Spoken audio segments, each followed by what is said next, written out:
kita beralih ke hadis selanjutnya. Ini kisah yang luar biasa. Wa an Anas radhiyallahu an, dari Anas radhiyallahu an qala, ia berkata, kana ibnu li Abi Talha radhiyallahu an yashtaki. Abu Talha itu punya anak ya yang sedang sakit. Fa kharaja Abu Talha, maka Abu Talha itu keluar dari rumahnya. Fa qubidas sabiyu. Di sini disebutkan kemudian ketika Abu Talha ketika Abu Talha itu pergi, ternyata faqubidas sabi, anaknya meninggal dunia. Jadi Abu Talha ini salah satu ayah yang sangat perhatian terhadap anak-anaknya. Salah satunya kalau dia mau pergi kerja, mau berdagang, mau ke masjid, itu dilihat dulu kondisi anaknya. Ada banyak laki-laki kadang-kadang yang gak aware sama anaknya, Bu. Gak usah deh pas anaknya sakit. Kadang-kadang anaknya baru lahir, itu bangun malam, ada laki yang gak bangun sama sekali. Mungkin kalau ibu-ibu suaminya insya Allah perhatian semua ya. Ini yang bangun istrinya tiap malam. Ada laki-laki yang sama sekali ngedengar suara anaknya itu gak bangun sama sekali. Tapi kalau perempuan ini pekanya luar biasa, tinggi sekali. Gak usah nangis, anaknya bergerak dikit itu bayi, kadang-kadang kita bangun, Bu. Oh, udah kelihatan nih bergeraknya, kadang-kadang dia buang air ataupun yang lainnya. Nah, Abu Talha adalah salah satu sosok ayah yang sangat perhatian terhadap anaknya. Faqubidas sabi, anaknya ternyata meninggal dunia ketika dia pergi meninggalkan rumah. Falamma raja'a Abu Talha, ketika Abu Talha kembali ke rumahnya, qala, ia berkata, ma fa'ala bni, ya, bagaimana kondisi anak kita? Qalat Ummu Sulaim, berkata Ummu Sulaim istrinya. Jadi saya kisahkan dulu. Ummu Sulaim ini adalah istrinya Abu Talha. Abu Talha asalnya adalah orang yang non-muslim. Dia golongan kafir Quraisy ketika itu. Ummu Sulaim ini termasuk as-sabiqunal awwalun, salah satu wanita yang masuk Islam pertama kali dulu. Dia punya suami namanya Malik bin Nadhr. Nah, dari pernikahan dia dengan Malik bin Nadhr, itu ketika mereka menikah, Ummu Sulaim belum masuk Islam. Suaminya pun masih dalam keadaan kafir. Ketika menikah, mereka punya anak namanya Anas bin Malik. Nah, sudah dengar ibu ya, Anas bin Malik. Anas bin Malik ini adalah putra dari Ummu Sulaim dengan Malik bin Nadhr. Ketika mereka sudah punya anak, menikah, datang ajaran agama Islam, ajaran Rasulullah SAW, maka Ummu Sulaim salah satu perempuan yang masuk Islam ketika itu. Ketika suaminya tahu Malik bin Nadhr ini marah, murka sama istri. Kenapa kamu ikutin agama Muhammad? Tinggalkan. Aku gak suka ya kamu masuk ke agama dia. Jadi sebagai suaminya dia gak suka gitu ya. Nah, Ummu Sulaim lebih memilih agamanya daripada suaminya. Ini luar biasa sekali. Anaknya Anas bin Malik itu dituntun oleh Ummu Sulaim untuk membaca syahadat. Asyhadu an la ilaha illallah wa asyhadu anna Muhammadan Rasulullah. Masih kecil waktu itu. Ya, Anas bin Malik masih kecil, dibantu syahadat untuk masuk Islam bareng sama ibunya. Nah, ketika itu cekcok rumah tangga, Malik bin Nadhr pergi berniaga. Di satu perjalanan Malik bin Nadhr ketemu dengan musuhnya. Dalam satu riwayat ternyata dalam perjalanan itu dia meninggal dan belum sempat masuk Islam. Yang baru masuk Islam istri dan anaknya, Anas bin Malik dan Ummu Sulaim. Nah, Ummu Sulaim itu pernah bernazar begini, aku tidak akan menikah sampai anakku dewasa. Itu rata-rata janda itu begitu nazarnya. Betul nggak, Bu? Beda perempuan sama laki-laki. Laki-laki istrinya baru meninggal, dia udah kawin lagi. Kadang itu kuburan belum kering, dikipasin. Gimana caranya biar cepat kering, langsung nikah lagi. Kan katanya kalau belum kering nggak boleh nikah lagi ya. Ada istilah candaannya begitu. Sampai dikipasin biar kering cepetan, biar dia bisa nikah lagi. Ya, bahkan kadang-kadang istrinya belum 7 hari, belum 40 hari, belum setahun, itu kalau laki-laki sudah menikah lagi. Beda sama perempuan.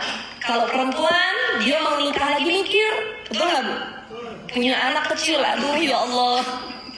Kira-kira kalau nikah lagi suami baru ini nerima anak saya nggak ya? Makanya perempuan-perempuan yang jadi tinggal mati suaminya, yang jadi janda, ataupun karena cerai dengan suami sebelumnya, ketika nikah lagi dia berpikir begini, ya Allah, aku akan nikah lagi dengan catatan aku mencari suami yang bukan hanya cinta dengan diriku, tapi juga dengan anakku. Karena kalau cuma cinta sama dirinya, nggak cinta sama anaknya, itu jadi masalah baru lagi nanti, pertengkaran lagi. Berapa banyak ibu yang menikah lagi, akhirnya anaknya dititipin sama nenek kakeknya, gara-gara nggak diterima sama suami barunya. Kesian nggak Bu? Kesian anaknya, terluntang lantung tinggal sama kakek neneknya, ibunya nikah lagi. Maka prinsip kita, baik kita seorang ibu ataupun seorang ayah, kalau kita menikah lagi, carilah pasangan baru yang dia juga perhatian dan sayang terhadap anak-anak kita. Jangan sampai gara-gara kita punya pasangan baru, anak-anak kita terlantar dan tidak mendapatkan perhatian sama sekali. Ummu Sulaim dia bernazar, aku nggak mau nikah lagi ya Allah, kalau anakku belum dewasa. Kalau sudah dewasa nanti aku mau nikah lagi. Nah ketika itu Anas bin Malik sudah dewasa, dan Ummu Sulaim dari Anas bin Malik masih kecil, itu Anas bin Malik dibawa ke Rasulullah. Ya Rasulullah, aku serahkan anakku Anas bin Malik untuk jadi khadim, orang yang engkau didik, yang bisa menolongmu, membantumu, mengerjakan apapun yang kau suruh, wahai Rasulullah. Akhirnya Anas bin Malik ini salah satu orang terdekat Rasulullah dan menjadi orang yang juga banyak meriwayatkan hadis dari Rasulullah Sallallahu Alaihi Wasallam. Ini masya Allah, ibunya udah menyerahkan ke Rasul dari kecil. Nah ketika Anas sudah besar, mulai banyak tuh, dari kecil aja banyak yang lamar ibunya Ummu Sulaim, tapi nggak diterima. Ketika Anas sudah besar, Ummu Sulaim mulai membuka hati, membuka jalan bagi orang-orang yang melamarnya. Karena Ummu Sulaim terkenal salah seorang perempuan yang cerdas, yang pintar, yang soleha, yang taat beragama. Banyak laki-laki yang suka dengan Ummu Sulaim. Nama aslinya Rumaisa. Ummu Sulaim itu nama kunyah, sebutan ya. Nama aslinya Rumaisa. Nah ketika itu Ummu Sulaim disukai oleh Abu Thalha. Abu Thalha ini salah seorang pedagang kaya di zaman Rasulullah. Tapi saat itu dia belum masuk Islam, masih non-muslim. Nah makanya pernikahan Abu Thalha dengan Ummu Sulaim ini sangat-sangat terkenal. Kenapa? Karena maharnya syahadat. Ketika itu dia datang kepada Ummu Sulaim, tapi ditolak oleh Ummu Sulaim. Aku tidak bisa menerimamu. Abu Thalha bingung. Kenapa dia nggak bisa menerima aku? Aku orang yang kaya, punya harta banyak, pedagang yang luar biasa. Sampai datang yang kedua kalinya, Ummu Sulaim mengatakan, iya, siap. Sampai datang yang kedua kalinya, Ummu Sulaim mengatakan, aku akan menerimamu jika engkau rela untuk masuk Islam dan maharku yaitu dengan keislamanmu. Jadi Ummu Sulaim pengen mahar pernikahannya adalah Islamnya Abu Thalha. Apa yang terjadi? Kata Abu Thalha, bagaimana caraku untuk bisa masuk Islam? Kata Ummu Sulaim, silahkan datang kepada Rasulullah Sallallahu Alaihi Wasallam. Datanglah Abu Thalha ke hadapan Rasul. Kata Rasul yang sedang berbincang dengan para sahabat, wahai sahabat, lihatlah ada Abu Thalha datang. Matanya memancarkan keinginannya untuk masuk Islam, kata Rasulullah. Jadi niatnya bukan karena perempuan saja, tapi karena hatinya juga pengen masuk Islam. Ya, datang dibimbing oleh Rasul, masuk Islam, barulah Abu Thalha dengan Ummu Sulaim menikah. Dan maharnya bukan perhiasan, bukan yang lainnya, tapi maharnya adalah syahadat Islamnya Abu Thalha. Insya Allah luar biasa sekali ini ya. Ini luar biasa, mudah-mudahan banyak perempuan-perempuan zaman sekarang yang seperti itu. Karena kebanyakan zaman sekarang perempuan kalau dia suka sama non-muslim, dia yang ikut agamanya. Ya.